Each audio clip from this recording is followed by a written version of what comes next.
If you are an experienced professional, then you should stop making these 5 mistakes on YouTube. And spoiler, these are actually costing you clients. I have helped over 20 coaches and consultants with their YouTube channels in the past 12 months, and I keep seeing these same mistakes on repeat. These are like patterns. Brilliant professionals with 20 or 30 years of experience who get stuck at the same traps that keep their channel from actually growing their business. So today I will walk you through the mistakes that you need to avoid, and I will also show you how you can produce content at a very short amount of time. The secret is to leverage your experience. So the people I work with have at least a few decades of experience in their fields, but the sad part is they fail to leverage that in their content, and doing just that will instantly increase the results while decreasing the labor that's required in creating those content. And the first mistake is following advices that are meant for influencers and not business owners. I see this constantly with my clients. They will come to me saying that they are posting daily, they are trying to chase trends, viral moments, because that's what they have heard works on YouTube. But here's the thing,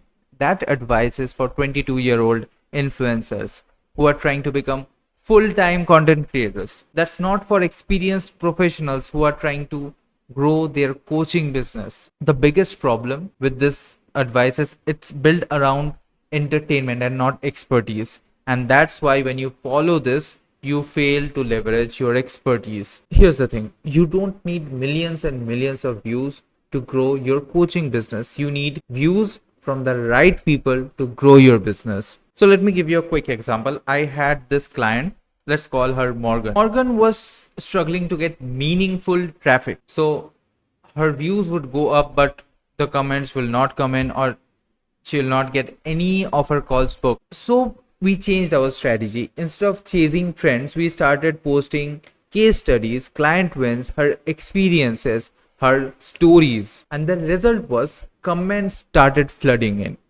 and she started getting her calls booked. The key really is to understand that your goal is not to become a YouTuber. You are trying to grow your coaching business. So this is all about your positioning so that people can see your true value. And that requires a completely different approach than what YouTube traditionally teaches you. Second mistake is something I am guilty of, and that's relying on motivation than system. See, if you want to achieve success on YouTube, if you want to get consistent leads, if you want to get good clients from YouTube, then the number one thing to understand here is you need to have consistent systems. You won't be at the same level of motivation all the time. So keeping it, doable and doing it for a long term is the key. Long term is the key. YouTube is a long game. I say this in each and every one of my videos. So what will help you to stick to this longer game, to show up every single day consistently? Systems. And here's something I have noticed with your demanding careers and family responsibilities, your motivation for YouTube will come and go. It happens with me as well. We get certain burst of motivations. I'm not saying I am in your shoes, or I have all the responsibilities in the world just like you. I don't mean to say that. What I'm saying is I also have a demanding job. I have to keep updated with YouTube, help my clients, all those good stuff. So the burst of motivation comes and goes, but if we have a system in place, then this whole process becomes like a second nature. It becomes very easy to execute. I have learned this from one of my clients. Your systems will help you to keep everything consistent even when life goes crazy. So against popular advice, I ask my clients to follow my system, and you can do that as well. You just need to follow some good habits like this. One, batch your work. Second, create a b-roll pool for yourself so that you don't spend time searching for b-rolls on the internet, and you have most of your b-rolls ready in one bucket. The third one would be have an ideation and scripting ritual. So ideation, title, thumbnail, scripting. You should have time blocked in your calendar in every single week, and this should be a short amount of time, and you have to get it done within that window. Book 2 times, one for ideation, titles and thumbnails, second for scripting, and make them equal amount of time, because you should spend at least 50% of the total time spent in a video on your title and thumbnail, and that can be too much for you. That's why I am saying as much time you'll allocate for your scripting, allocate the same time for titles and thumbnails. That's it. Or 2 slots bi-weekly, 2 slots monthly, whatever fits your goals. Just do that and stick to that, whatever is doable. And the fourth thing is practice what you do over time. So don't try to nail everything in the first go. Okay, but the idea is to get better at each and every aspect and make them your own habits, to make them your own extensions, so that you don't have to think about it. We use these techniques all the time with guitar. The trick is to make this process your extension. So no fancy editing, no complex production, just a consistent system that will fit into your existing routine, because sustainability is the key. So one of my clients who is also a fitness coach, they used to dread creating content on YouTube because it's time consuming. But using my systems, he is now spending 30% of the time he used to spend before on his content. The secret to really succeed on YouTube as a busy professional is to make it so simple that you can't fail. You want a system that would work whether you're feeling inspired or not, because consistency beats perfection every single time. The third mistake is spending too little time on packaging. You know what's the most ignored aspect of YouTube is? That's the title and the thumbnail. But guess what people will notice first when they come across your video? Your title and thumbnail. And I figured that most of my clients were judging their thumbnails by the beauty and not the effectiveness. Let me clear it for you. An ugly thumbnail can be as effective, if not more, than a designed beautiful looking thumbnail, because your thumbnail really depends on your audience profile. So make your thumbnails according to your audience. If you're a target market of matured people, then go ahead and create boring thumbnails. You will get better results. The sole purpose of your thumbnail is to make your viewer look at the title, to make your viewer read the title. You don't need a fancy title and thumbnail, you just need the right one. And this is the sole reason my thumbnails went from this to this. So to fix this whole thing, you should try this. Start creating your titles and thumbnails before you script your video. So first title and thumbnail, then you script. And this alone will increase the number of correct people who come to your channel and watch your videos. Remember, your audience doesn't expect perfection, they expect value. A helpful video which is 60% perfect is better than a polished perfect video which is never published. So the fourth mistake is prioritizing perfection over execution. And this one is huge for experienced professionals, because they're so used to delivering polished work that publishing something without feeling perfect makes it feel like a sin. But YouTube rewards consistency and authenticity over perfection any day. And as I have told you 1000 times, YouTube is a long game. And the only way we get better is by iteration. We have to repeat one thing again and again. Scripts, title, thumbnail, your presentation, all will get better with time.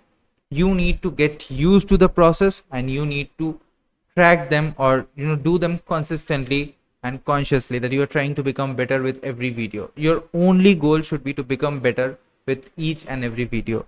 And I'm not saying you have to do 10 different exercises and practice like this, practice like that. No, just make videos and publish them. So if you publish a video, chances are you might get just 10 views, but if you don't publish, you'll get 0 views. Now I'm not encouraging you to put anything and everything out there and provide something which is not valuable.